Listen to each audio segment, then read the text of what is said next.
পশ্চিমবঙ্গ উচ্চ প্রাথমিক শিক্ষা সংসদের অষ্টম শ্রেণীর বাংলা বিষয়ের পাঠ্যকবিতা পাড়াগার দুপোর ভালোবাসি নিয়ে আজ আলোচনা করব।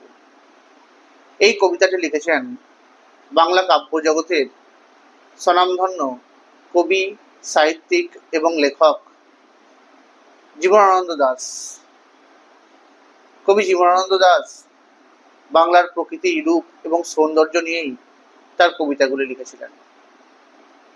তোমাদের এই পাঠ্যাংশটি অর্থাৎ এই পাড়াগার দুপোর ভালোবাসি এই পাঠ্যাংশটি জীবনানন্দ দাশের রূপসী বাংলা কাব্যগ্রন্থ থেকে নেওয়া হয়েছে। এই কবিতায় মোট লাইন আছে 14টি। এই 14 লাইনের কবিতাগুলিকে বলা হয়ে থাকে সনেট।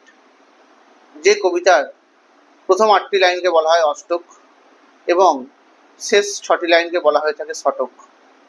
এই অষ্টক অর্থাৎ 8টি লাইনের মধ্যে সেই কবিতার বিষয়বস্তু এবং বিভিন্ন রকম বর্ণনা দেওয়া থাকে, আর শেষ 6টি লাইনে দেওয়া থাকে সেই বিষয়বস্তু এবং বর্ণনার উপর ভিত্তি করে যে সিদ্ধান্তে লেখক বা কবি আসেন বা পৌঁছন সেই বিষয়।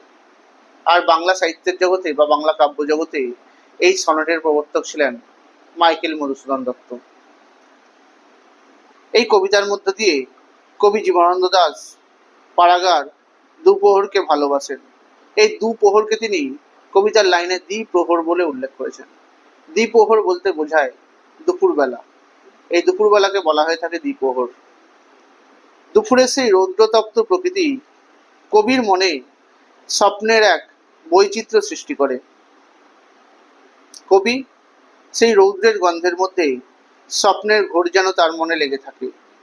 সেই স্বপ্নের আবেশের মধ্যে দিয়েই কবির মনে কোনো গল্প বা কোনো কাহিনী বাসা বেঁধে থাকে। তা কেউ বলতে পারে না, পারে শুধু প্রান্তর আর প্রান্তরের সেই শঙ্খচিলগুলি।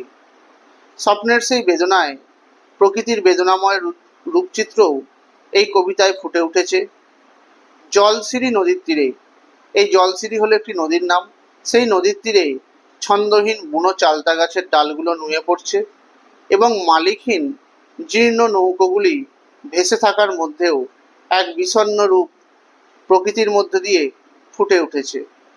আর এই সমস্ত দৃশ্যগুলোই প্রকৃতির মধ্যে দেখতে কবির ভালো লাগে।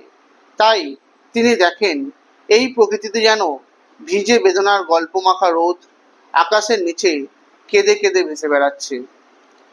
অর্থাৎ এই পাড়াগার দুপুরকে কবি যেহেতু ভালোবাসেন, আর তাই কবি দুপুরের রোদে স্বপ্নের গন্ধ দেখতে পান।